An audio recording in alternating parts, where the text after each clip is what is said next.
different thoughts on the validity of those MOUs, which should make the meeting next week very interesting. If I had my way, I would basically say let's continue from where we left off. We have changed leadership in the union, but we haven't really changed the entity. And I would think that what has been in place, all the frameworks and the MOUs that we have signed, is proof of progression that we have made.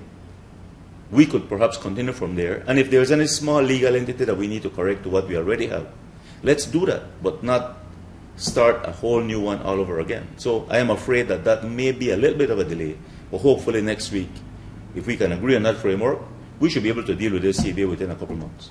I think that those MOUs that have been signed should be a binding agreement between the Christian Workers Union and the Port of Belize, because both entities did negotiate and have agreed to those MOUs. MOU, for example, where that MOU says that the stevedores are insured. If we ignore that MOU, what happens to the insurance policy? That MOU also said we will pay you for 7 years, back pay, and we will do an increase every year. Those are things that have been agreed to, signed on, implemented, paid.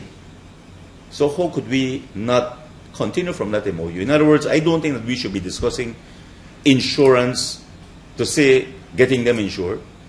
You understand? That has been negotiated and agreed on. What we can do, we can improve on the insurance. But the improvement on that insurance should not be a part of a negotiation.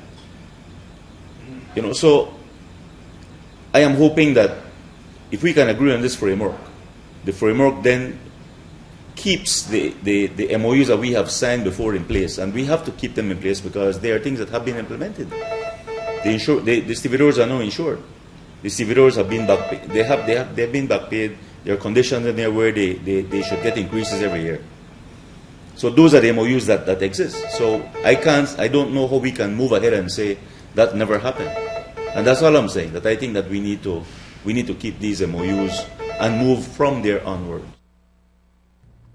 Turning to the courts, 4 persons, a pair of fishermen, a businessman and his wife of Chetamall Street,